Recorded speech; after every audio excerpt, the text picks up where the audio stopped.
is William, hopefully your favorite videographer. We are here at the Dallas Area Rapid Transit Board meeting, the agency known as DART to Dallas, Texas residents. As a service to the Dallas community, we plan to cover DART board meetings from gavel to gavel. Public comments are required to keep DART board aware of issues close to the ridership that they may not get through other resources.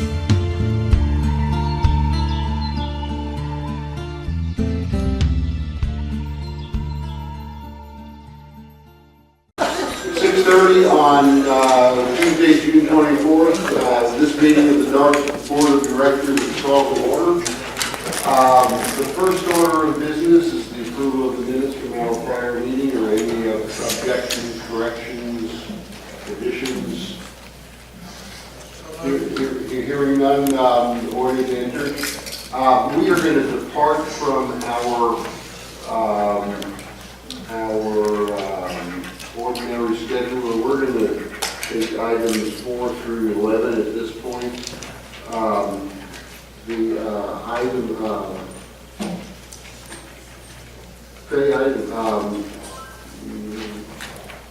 Ms. Wilkins, item 4 came through your committee, the authorization. Yes, sir. The item number 4 came through the Rep Program Committee and through the Committee of the Whole, was approved unanimously each time. So my motion is that we approve the authorization to convey by dedication street right-of-way to the City of Richardson at Dart Bush Turnpike light rail station. Thank you very much. Is there a second? Second by Mr. Slagle. All those in favor, please signify so by saying yes. Yes. All those opposed, signify by saying no. Motion carries. Mr. Cheney? Sure. Items 7, 8, and 9, Mr. Wade, is not with us this evening. Item 7, the approval of contract for comprehensive fare payment system consulting, the approval of the DART investment officers, the approval of First Amendment to the 10th supplemental debt resolution, all discussed in Finance and Budget Committee, approved by unanimous consent, and also in the Committee of the Whole, approved unanimously. I recommend and make a motion that they be approved here. That's item 7, 8, and 9. Yes, sir. Thank you very much. Mr. Cheney, is there a second? Second. Second by Ms. Wilkins. All those in favor, please signify so by saying yes. Yes. Those opposed, signify so by saying no. Motion carries. Motion carries. And I'm sorry, your motion was for items 5 and 6, correct? I haven't made a motion, Mr. Chairman. Oh, yes, we'll get to it. Ms. Gates, items 5 and 6 came through your planning. Yes, they did, Mr. Chairman. Please introduce them. Yes, I will, Mr. Chairman. Amendment 5 is, agenda item 5 is amendment to the Southern Methodist University Campus Shuttle Service Agreement.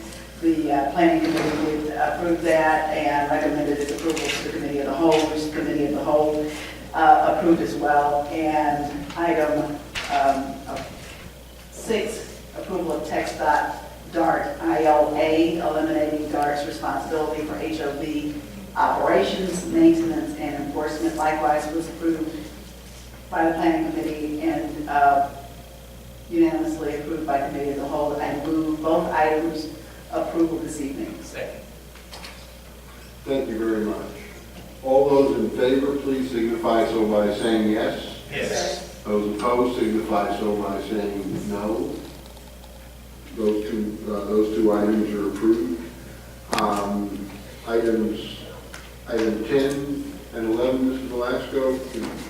Chairman, this item number 10, approval to amend the FY 2014 general budget for the Dallas Area Rapid Transit Bus Service, LGC, for additional marketing service to promote the Arlington Max Bus Service. And item 11, approval of the fiscal year FY 2015 annual budget for the Dallas Area Rapid Transit Bus Service, LGC, was came from the LGC committee and was unanimously approved. And at this time, I move for approval. Second. Second for Mr. Slagle. All those in favor of these two items, please signify so by saying yes. Yes. All those opposed, signify by saying no. Those two items carry. There are no further agenda items for voting. Thank you very much. And we will return to our public comments.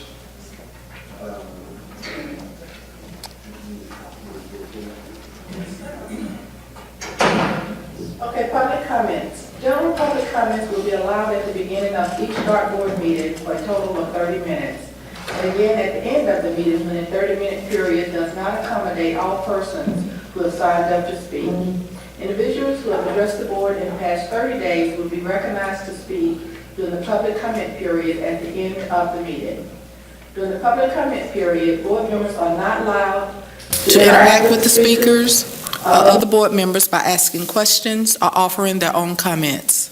Members of the public are reminded that their behavior during DART board meetings is governed by the DART Board Code of Conduct for citizens, news media, and visitors. Personal attacks, impertinent or slanderous remarks, and boisterous conduct will not be allowed.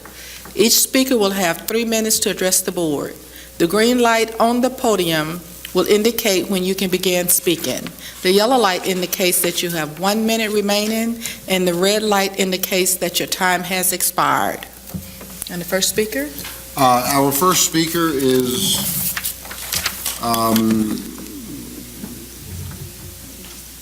Mr. Avis Hardiman. Ms. Avis Hardiman. Good evening, Ms. Hardiman, and my apologies. Following Ms. Hardiman is Mr. William Dockery. Yes, ma'am. Good evening, ladies and gentlemen, and thank you for allowing me time to speak today. First off, I would like to commend the train driver who drove on Friday, June the 13th, 2014 at 10:15 a.m. He nicely made the train wait for the riders who were running to board at the VA Medical Center stop. And I've seen drivers pull off as people ran to board the train, but his act of kindness really touched my heart, which brings me to the point of why I stand before you today. As a concerned citizen, I must once again bring to your attention an issue of great importance. As I ride the DART to El Centro College mostly every day, I notice that at the stops of Illinois and Ledbetter stations, they are equipped with covered shelter and concierge on duty as we wait for the train. However, at the VA Medical Center station, it is completely unsheltered and there is no concierge on duty. Of all the DART station stops, the VA Medical Center should be the first stop that is equipped with shelter from the Texas heat and the harsh winters.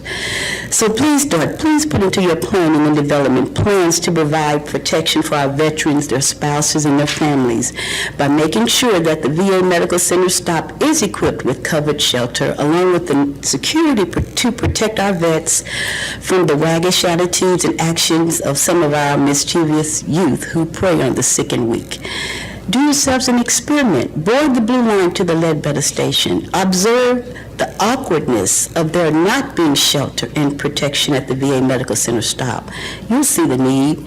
You see, my dad, Joshua Hardiman, he died at the VA hospital in 1976, and I know that this act of kindness will go a long way in letting our veterans know that we truly care for them and how much we appreciate the sacrifices that they make on our behalf. So Dallas, let's show our appreciation. Let's show that we care about providing shelter and protection for our vets, especially the ones who are sick. Thank you for your time and attention to this important matter. Yes, Ms. Hardiman, thank you for coming this evening. Would you speak with Rob Smith, please? He's standing up there.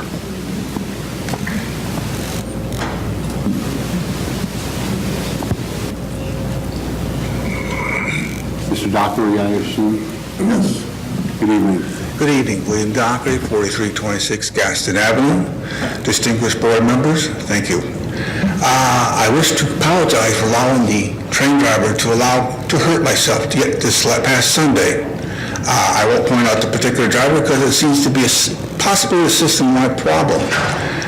And to the opposite of a bus driver or train driver waiting, possibly only 15 seconds for me to board the train. This is just the opposite.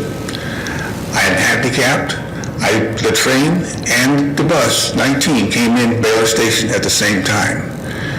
I don't know why the train decided he had to leave there in 1 minute, which takes just about for me to cross that large patio that you have out there between the trains and the bus service. I suggest you maybe move the trains a little closer, or move the buses a little bit closer, so people don't have to run to catch the train that's coming in and be another 20 minutes late. But that's about it. I want to thank you for your time and courtesy. One other thing, why I say it's maybe system-wide is because I'm not as spry as I used to be, but I can still move around. When I was exiting the next train at the Inwood station, the doors closed so quickly that it almost caught my tripod that was hanging on my camera case. So they are really, I don't know why these drivers are taking these split-hair decisions. I don't know if they're not using their mirrors or what have you. I'll leave this matter in your own hands. Thank you. Mr. Dockery, thank you for your comments. Our next speaker is Ms. Lisa Huffman.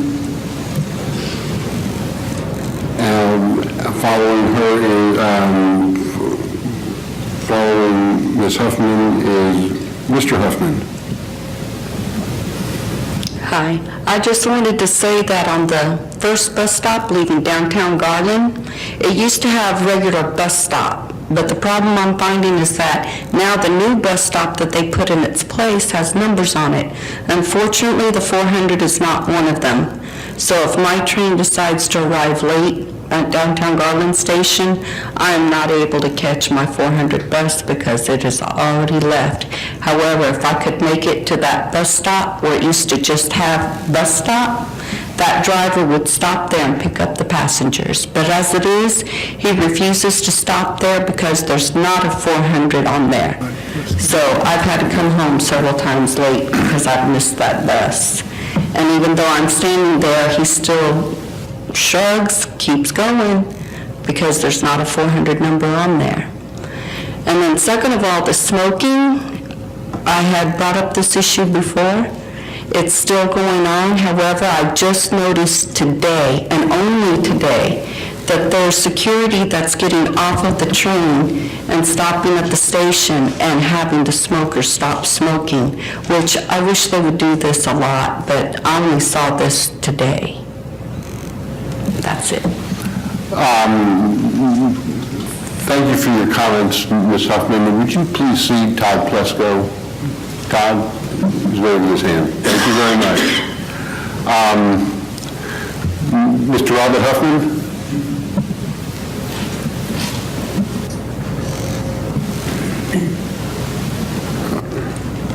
How are you? I come up here about two and a half months ago, complaining about the 400 route leaving downtown Garland at 7:08. We're still having problems. It has not changed in the two and a half months. So I was just coming up here again to remind y'all about this situation and see if we can get something done about it. Thank you. If you would talk with Mr. Plesko as well, he's there talking with Ms. Huffman.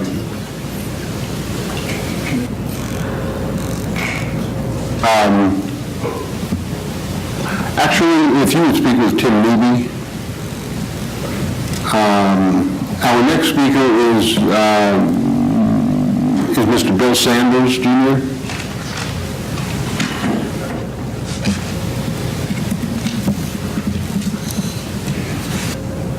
Good evening, Mr. Chairman.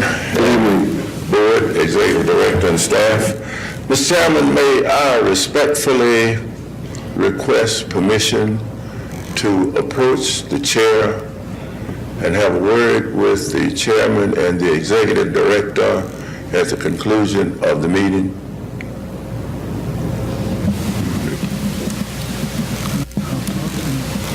Either Mr. Thomas will talk to you or we'll talk with you together. Yes. Okay. Thank you, sir. Okay, thank you. Our next speaker is Ms. Pamela Curry.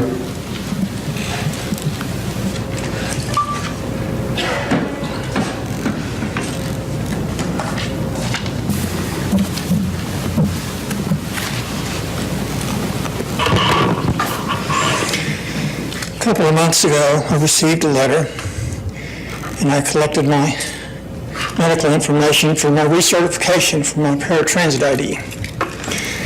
I have an appeal pending, but it expires today.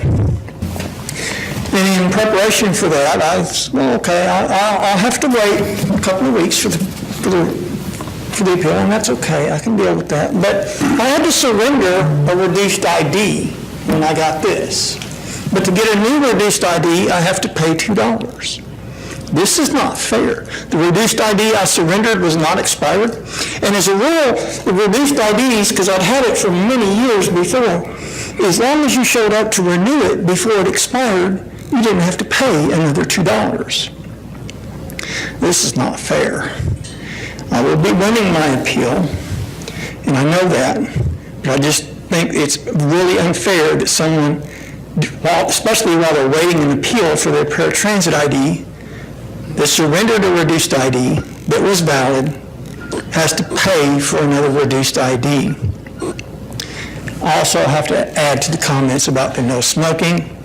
I frequently run into people smoking on platforms, Walnut Hill, and Park Lane, and Forest Lane, and the comments, polite, say, I'm sorry, you're not supposed to smoke on dark property. This happens at bus stops as well. That's all I do. You're not supposed to smoke on dark property, and you can get a ticket. And I've had smoke blown in my face. I've pointed it out. I have never seen a DART officer write anybody a ticket for this. Never. And when people start getting written tickets for it, people will start paying attention and stop smoking on dark property. Thank you. Thank you very much.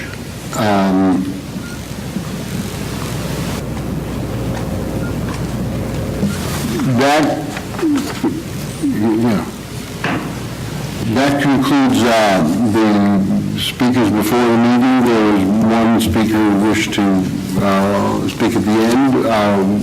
We have a CAC report.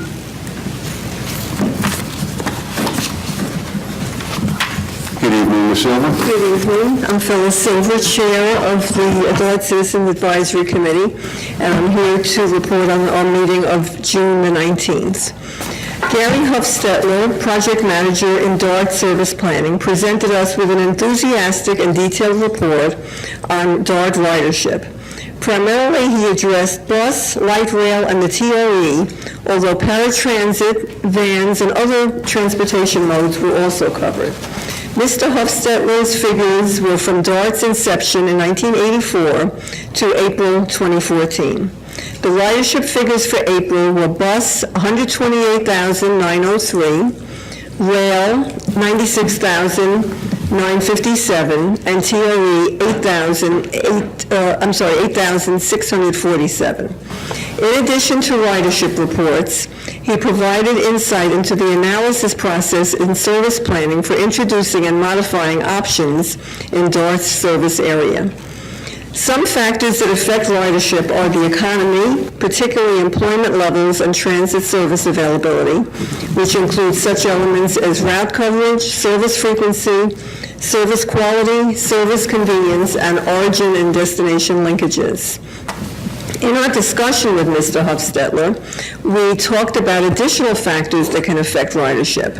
These included security concerns, gasoline prices, fares being too high for some transit-dependent riders, poor connections caused by service frequency, and lack of bus routes on some major streets in areas outside of downtown. During our business meeting, it was apparent that we all feel strongly that we would like to see increased ridership and greater numbers of passengers who feel satisfied with the service and safe while taking their trip. Related to this, much of our discussion centered around the following issues. Underutilization of the variable message boards to communicate with riders at train stations during service interruptions, delays, and emergencies. And then also continuing security concerns as incidents occur on buses, trains, train stations, and transit centers. We have noticed that when there has been police presence, such as police on bicycles in the Central Business District, and also patrols at train stations, criminal activity has decreased. We urge you to allow for increased police patrols. Members of the Black Consumers Network Group, whose president is a CAC member, will be presenting their DART customer service and security concerns at a future DART board meeting. There are still some openings on our committee. I ask your assistance in providing us with members, so please let board support know the name and contact information of the individual you are recommending. May I remind you that according to CAC bylaws, quote, members of the CAC shall be resident citizens and registered voters within the boundaries of the DART service area, close quote. Once again, we are looking forward to a trip to tour the new DFW Airport Station during our next meeting, which will be Thursday, July 17th. Thank you very much. Thank you. There remains one speaker who wishes to speak at the end of the meeting. Mr. James Harris.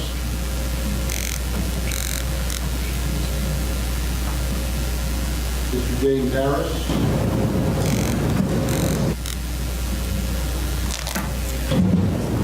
Mr. James Harris not appear to be present. Go further. Thank you all for coming. Ms. William, hopefully your favorite videographer. We love comments.